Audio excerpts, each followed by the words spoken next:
ছোলার ডাল দিয়ে গরুর মাংস। তো আসসালামু আলাইকুম, আমি এখানে গরুর মাংস 1.5 কেজি নিয়েছি, ধুয়ে পরিষ্কার করে কেটে নিয়েছি। এখানে চর্বি সহ হাড় সহ মাংস আছে।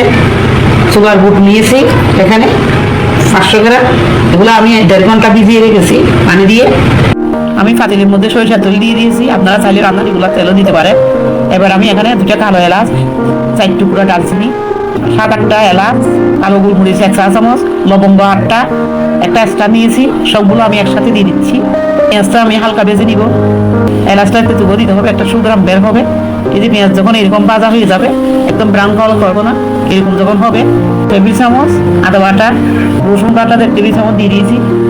একটু কষিয়ে নিব যেন গন্ধ চলে যায়। এবার মাংসগুলো একটু কষিয়ে নিব। মাংসগুলো আমি 4-5 মিনিট ধরে কষিয়ে নিয়েছি। এবার ধনে গুঁড়া দিয়ে দিয়েছি 1 টেবিল চামচ, জিরা দিয়েছি 1 টেবিল চামচ, মিষ্টি জিরা 1 টেবিল চামচ, হলুদ গুঁড়া 1 টেবিল চামচ, লাল মরিচের গুঁড়া 3 টেবিল চামচ। জালটা আপনারা আপনাদের পছন্দ মতো দিবেন। লবণ দিয়ে দিচ্ছি পরিমাণ মতো, তেজপাতা দিচ্ছি 4টা। ভালো করে কষিয়ে নিব, একটু পানি দিয়ে কষিয়ে নিচ্ছি।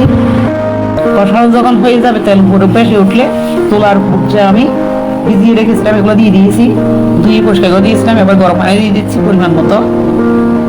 আপনারা আপনাদের পছন্দ মতো পানিটা দিবেন, আর মাংস অনুযায়ী আপনারা ছোলার বুটটা একটু আন্দাজ মতো দিবেন। কমিয়ে বাড়িয়ে দিলে আপনাদের পছন্দ মতো ভালো লাগবে। কিন্তু হয়ে গেছে। এখন 10টা কাঁচামরিচ দিয়ে দিয়েছি, শাহি গরম মশলা দিয়ে দিয়েছি 1 চা চামচ, ভাজা জিরা গুঁড়া দিয়ে দিয়েছি 1 চা চামচ। এবার ঢাকনা দিয়ে দমের মধ্যে 5 মিনিট রেখে দিয়েছি। কালারটা কত সুন্দর হয়েছে, রান্নাটা হয়ে গিয়েছে। আমার পাতার কুচি দিয়ে দিয়েছি। এবার আমি নামিয়ে নিচ্ছি, একটা সার্ভিং ডিশে দিয়ে নিয়েছি। আপনারা চাইলে এভাবে রান্না করে নিতে পারবেন, রুটি পরোটার সাথে সার্ভ করতে পারবেন। আশা করি সবাই ভালো থাকবেন। আল্লাহ হাফেজ।